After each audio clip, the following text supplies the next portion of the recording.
365 Sports will have Eric, and then we do have Eric Galko, busiest man in the world. He runs the East-West Shrine Game and also is an NFL draft analyst, and what he does, always keeping up with not just now but also the future, joins us on 365 Sports. Thanks for your time.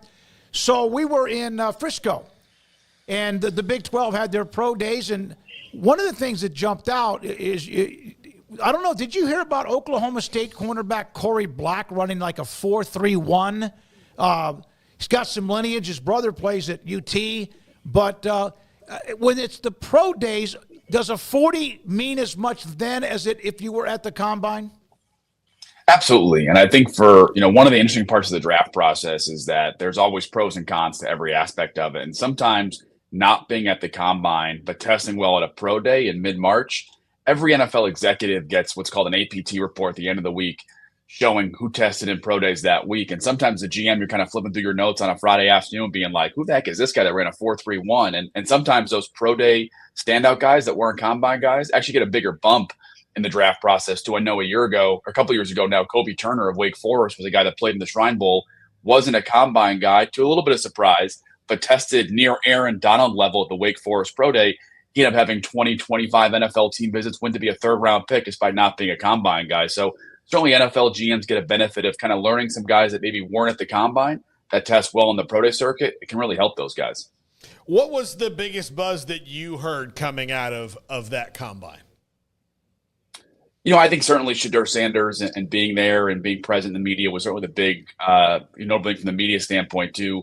I think really it's a chance. The Big 12 Pro Day is still in its infancy, right? It's only 2 years into the process now. And I think NFL teams, executives, scouts, and colleges themselves are trying to figure out what the value is. And I think there's enough really strong players in the Big 12 Pro Day that NFL scouts were glad it existed and got a lot of stuff out of it. But I think the Big 12 is still struggling to find a way to get those Tet McMillan of Arizona-like players to perform at the Big 12 Pro Day and not at a private workout, or I'll be at Colorado's Pro Day workout April 4th next weekend, and they can be at the Big 12 Pro Day as well too. So I think it's still in its infancy, still year two, but not as many really notable players that are testing for the first time. Certainly some guys tested really well, Corey Black being one of them, but no real top-end players that stood out that maybe rose their value or perception from a mid-round pick to an early-round pick. That just hasn't happened at the Big 12 Pro Day.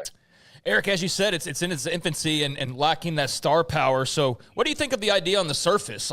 Because there are a bunch of schools that don't have 7 guys to pull in 32 teams to come down to Ames, Iowa, and check the teams out. So do you have any ideas on your own, or just any thoughts on kind of what you've seen from these 2 years and how good of an idea it is, or what could be added on to it?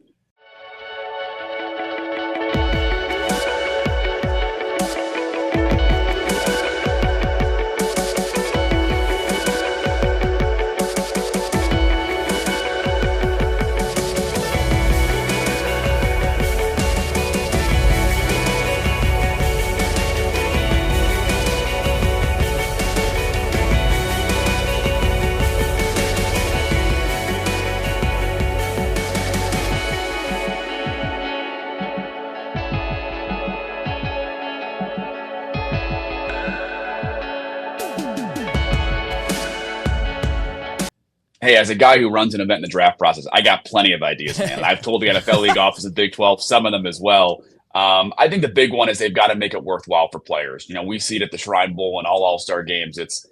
I believe you've got to get the players to be bought in. You can't just be mad and hold your fist up, be like, why isn't Tet McMillan here? Why isn't Shedeur Sanders throwing? You've got to make it worthwhile for them. We've had some success doing that at the Shrine Bowl, getting guys like Shedeur to at least be there. And I think they need to have a focus on, okay, how do we make this worthwhile? Because I'll tell you guys, I spoke to 2 Big 12 general managers this morning, and they're not huge fans of the Big 12 Pro Day either, because it's a pros and cons. They don't like the fact that colleges and NFL clubs are not going to their campus and talking to their coaches and talking about next year's guys a little bit early. So to make up for that exchange, they want the Big 12 Pro to be really, really worth it. And it just hasn't been there yet. So I think the overarching idea is go to the players that aren't coming, ask why, find out how it can make it worthwhile for them, and make the player experience great. That's worked for the Shrine Bowl, and hopefully the Big 12 can steal some of those ideas. I wondered about that without Travis Hunter there or whatever. They got to find a way. Your mark's really good about marketing and sitting down maybe with all the coaches or the whoever. But, yeah, you got to have everybody at full throttle. To me, Texas Tech had their own pro day, and obviously Colorado has one April the 4th. What will they when they sit down on a campus at a pro day? I remember one time, Eric, I was able to sit in with the coaches, the Baylor coaches with the NFL scouts about injuries, toughness, commitment, and there's some, and I never reported any of that. There was a lot of stuff said in that meeting that was really good grit for anyone who wanted to be interested in a player. Yeah, and that happened throughout the season as well, too. So in some respects, a lot of that character background stuff, which can be really, off the record from a media standpoint, but certainly important for NFL teams to get a sense of who these guys are as people, as they've grown in their college career. Super, super important. And a lot of that happens before the pro day, in season. When NFL scouts go on campus, they're kind of watching practice. They're really on campus for those meetings. So you shouldn't be hearing about that stuff for the first time at a pro day. It can be a good chance for cross-check scouts, national scouts who only go to see a campus. Maybe they go to Baylor once every year or maybe once every 2 years. So they don't have the same perspective. Getting that in a pro day can really help. But I think it's those aspects. It's also make sure these guys feel healthy when they're there as well, too. The NFL scouts are going to be there and college is going to be there, too. And they're just going to go through the bare minimum unless it's worth their time. So those insights can happen at the pro day and before. They're definitely not happening the same way at the Big 12 pro day. But there has to be creative ideas to allow that same kind of access, right? Find a way to have a whole day where NFL scouts can be with personnel teams in a big group setting or small group settings and go to the players. I've learned at the Shrine Bowl, you can't just ask NFL teams, what do you want, right? It's almost like the Steve Jobs and Apple. Like, you got to tell the customer what they want and have them enjoy it. I think the Big 12 Pro Day can steal some of that idea. Think of their own creative ideas. Tell NFL teams what you think they want. Tell colleges what they want and have them say yes or no after the fact and not just ask, hey, how can we do this at a baseline level? So I think the NFL access to college teams is minimized. The reason for players, the top-end talent to perform is minimized in the Big 12 Pro Day. While still a great idea, I still believe in the idea. It has to kind of be more aggressive in tweaking that. Yeah, they got to make the coaches want to come out, I would say, too. Like, everybody needs to get on the bus or the plane and come to Frisco and fill up the Star. They've got plenty of room, Eric, as you know. I'm a little curious. We talked to Ollie Gordon last week, and it was an awesome talk with him.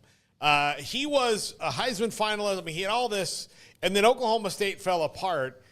I feel like when I see him ranked that he is bearing the brunt of everyone else and not what Ollie Gordon does. Is that fair that he might be now a bit of a steal because he's also in a running back class that is just chock full of dudes? Yeah, a lot of great players in running back class. I think for Ollie Gordon, one of the questions teams have is, can he offer a lot of value on those third down pass catching, pass blocking? And I think he can. But when you're not, if NFL teams don't view you as a surefire starter, your draft grade gets a little bit weird, right? Because if you're like, hey, I'm not a starter, but I'm a really good pass catcher, like Tyrone Tracy at Purdue, who ended up starting for the Giants said, I'm not sure if the guy's a starter, but he can definitely help us on third down. Those kind of guys will still go in the mid rounds despite not being a true starter. I think for Ollie Gordon, teams have questions. Okay, if he's not a starter, what is he for us? And I think he's shown that in the draft process, whether it's the All-Star game circuit or at the combine. He knows how to pass block. He's done it in college. He's a longer running back. He can play in space and work as a pass catcher as well. But do teams trust him at that level? I know he didn't test great prior. That doesn't really help his case either. So I think he's kind of a victim of, if not a starter, kind of how does he fit in a running back rotation? That's what NFL teams are kind of worrying about right now. And I think the character stuff, the incident that happened before the year is going to be there. And then I always tell people, NFL teams don't want to punish players, don't care to punish players for their past. They're curious, what's he going to be like in the future? How does past behavior predict future behavior too? And I think Ollie Gordon, from what I've heard, has answered a lot of those questions, but certainly it'll be lingering as teams make that ultimate decision on draft weekend. You mentioned Corey Black at the beginning of the segment. He played high school football less than 15 minutes from here, and great guy. Obviously popped the nice 40 time there. Just what stood out about the results there and kind of how that plays into the overall profile and your thoughts on Corey Black and where he sort of stands in this whole big picture. Yeah, I think Corey Black, for us to be Ken, as well as most NFL teams, was viewed as kind of that priority free agent type player. Hey, the college film was good. He's an experienced player. He's played a couple spots in that defensive backfield, but not a guy you trust as an early round player in the NFL draft. I think the testing shows NFL teams, okay, can this guy help us tomorrow on special teams? Can he get down on punt at a high level? Can he help us maybe as a returner in a pinch too? Can that speed translate over to our scheme if you're playing an off cover 3 team where your corners have to get back? Can he fit in that role as well? So I think what testing like that does is it allows you to go back and say, can this guy play a role now on special teams because he's a great athlete? And number 2, hey, maybe let's review this film with the lens of this guy being even a better athlete than we thought. And again, if you run those particular schemes, maybe Corey Black's a bit more appealing. So I think for him, he's still going to be fighting for a draft position. No doubt, despite that testing, he can't change what his college film showed. But I think he can force NFL teams to be a bit more creative in how they may want to use him, because NFL teams don't want to pass on elite talents like him. All right, Garmin Randolph, you had a note about him. That was you, Eric, that you had a note about what he did. Versatile. We had him on. He was unbelievable. It was an incredible, transparent interview about his career and also playing at Baylor. What do you see in him? Because I didn't know where he might play. So give us your idea about what pros think about him. Yeah, I'm not sure Baylor knew where he might play either in his college career, because he's played a whole bunch of spots. And for a guy who's built, he tells me he could beat Draymond Green in a pickup basketball game. I probably disagree with that, but that's how athletic he really is. And he could play in the NBA tomorrow as a 6'6", 260-pound mover. And he showed that in his testing in the draft process. I think the issue for him for NFL teams is, okay, if he's a great pass rush talent, why hasn't he produced as a sack player? Why hasn't he produced in tackles for loss in his college career? And I think it's a tough question for him to answer, and why a guy, despite his elite talents, won't be going in the top 3 rounds. But I think if you watch the film, you're saying, hey, he was in a rotation for a year there with Steve Linton as a junior. Hey, he's playing more in space and in the flat coverage, not actually rushing the passer as much as you think. I think over half of his snaps, more than half of his snaps in his senior season this past year, were actually dropping coverage, not pass rushing on third down situations too. So you kind of watch the film, you're saying, hey, this guy in a different world is a 9-10 sack a year type of player in college, and could be a guy that'd be the first, second round talent. I think he plays career differently. That could be a case too. So for NFL teams, I think Garmin showed he's going to be a slam dunk draft pick at some respect, but the question of how early will be how comfortable teams are, and kind of assuming his athletic ability and his character, which is very strong, can translate to producing in the NFL. Because if he's going to make a roster and be a top 5-6 round draft pick, he's got to play on third downs as a rookie. He's got to show that he can play 5-tech, 6-eye, as well as playing outside early on to be part of rotation too. And I think he can do that, but NFL teams have to get close to that too. Where do you feel the NFL depth is in the Big 12 right now, like on a scale of 1 to 10? Like, are they? I mean, obviously the SEC is a 10. The Big 10, might be maybe a 9, because they've kind of like loaded into a couple of places right now. But where are they, like, in that when it comes to feeding the league, not only just with volume, but with guys who can stick? Yeah, I think depth-wise, it's still one of the strongest on a team-by-team basis. The Big 12 is going to have, almost every team will have a draft pick this year. That's not the case for even the SEC or the Big 10 of the ACC either, too. I think the coaching, the philosophy, the desire to win at every one of those programs, and the ability to win at every Big 12 program really stands out when you look at the portal.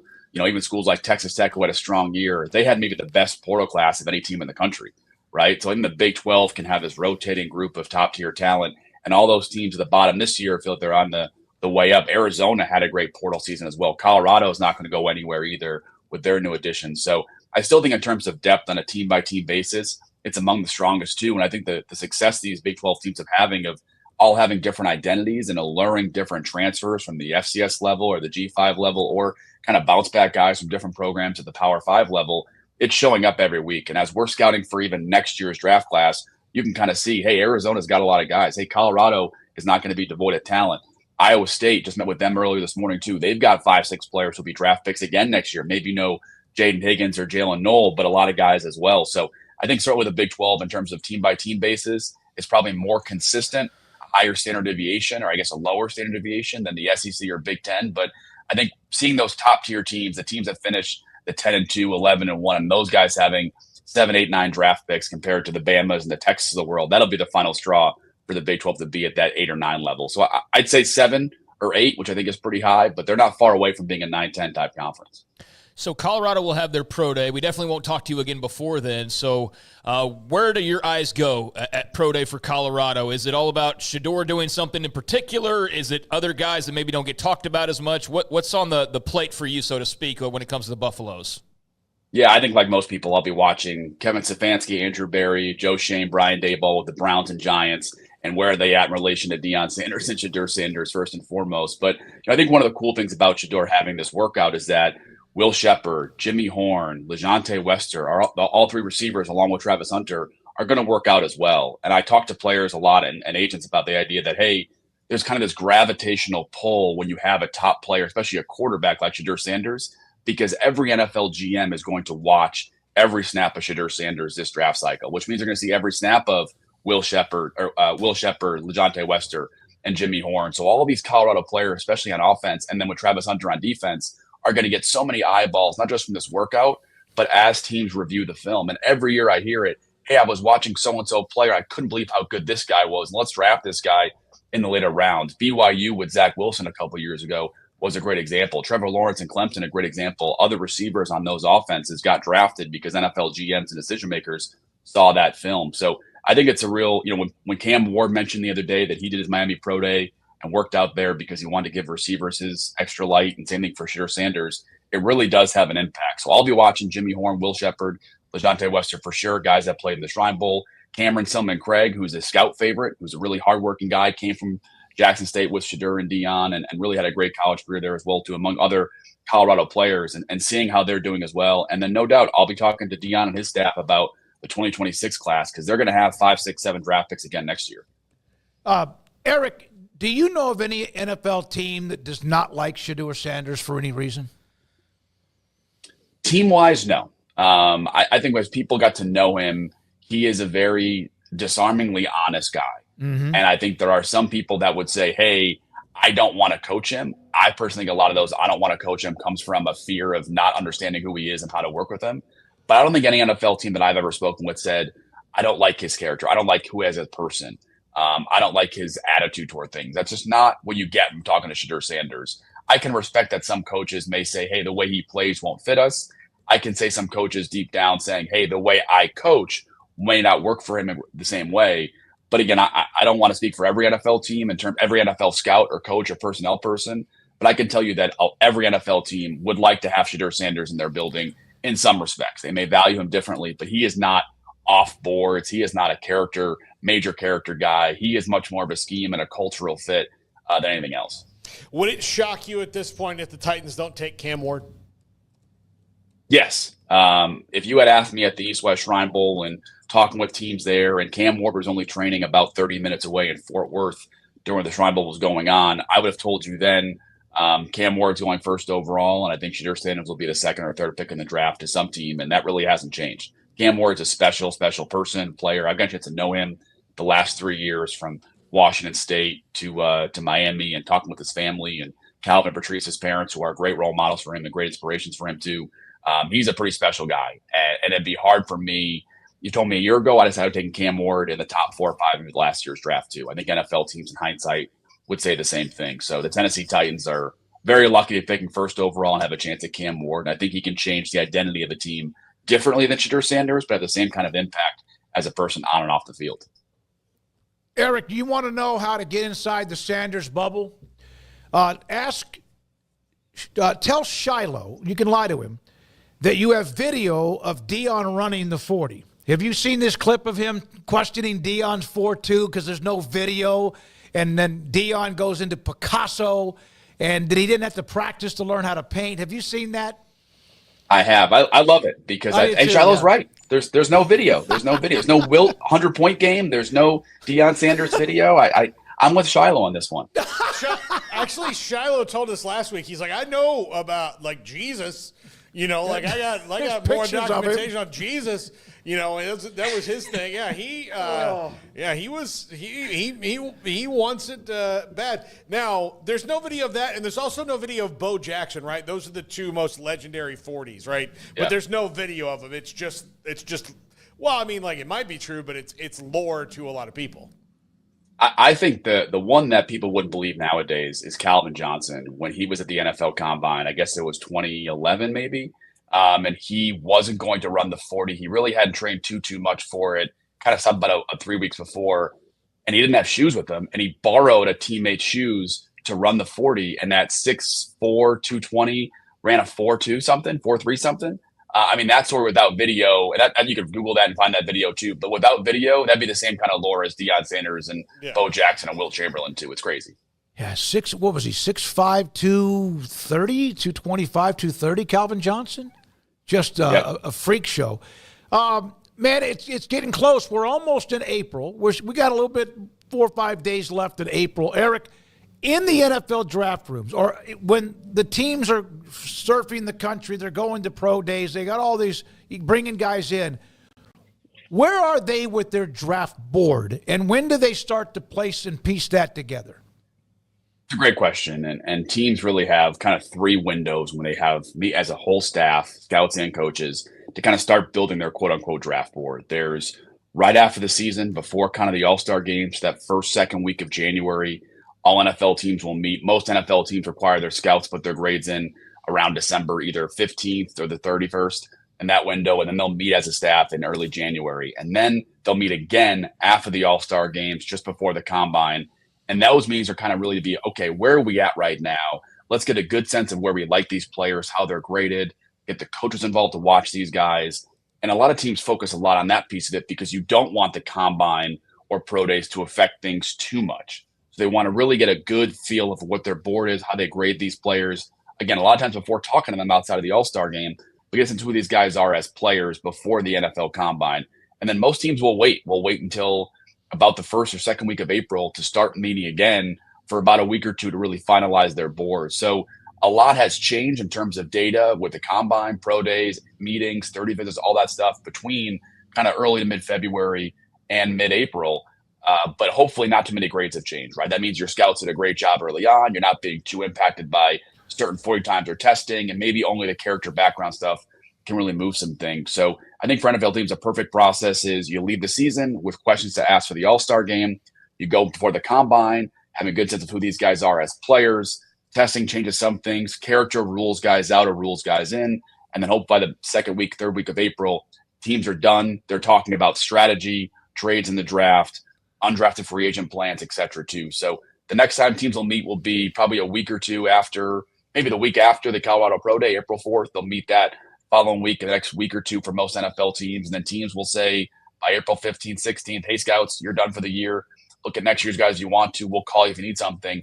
And that'll be the head coach, GM, and owner having meetings the week leading up to the NFL draft as they plan for draft weekend. You have been on the road and also do a lot. When can we lock you in? I know I'll put you on the spot. Can we lock you in up until the week of the draft? Absolutely. We'd love to talk to you guys again, too. And I'm mostly done traveling until the Colorado Pro Day. Then after that, I'm around. So let's talk ball again, guys, here a couple times before the draft. I'll be in touch, buddy. Thank you, Eric. Eric Galko, the Shriners Children's East-West Shrine Bowl, with us on 365 Sports, and just an unbelievable amount of information on players at many different places around the country.